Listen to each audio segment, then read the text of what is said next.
ICFA Bisling Chapter, headed by President Katina Cabian, and to Rachel Bautista, City Accountant, classification ng James. Masayon, anybody? Muna yung masayon. Ang change to na siya kamo.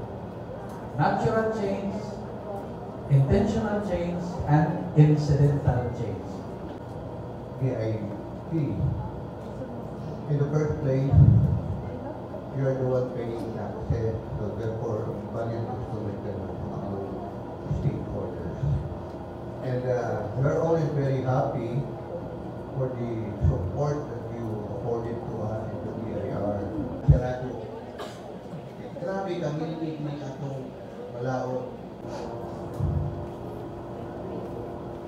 Aligned with our operational key performance indicators,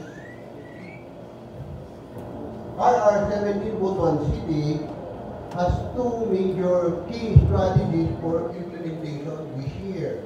Sige lang pa, UPN, kung saan pa ng Masubiega, ikatungan sa direksyon, whistleblower, no?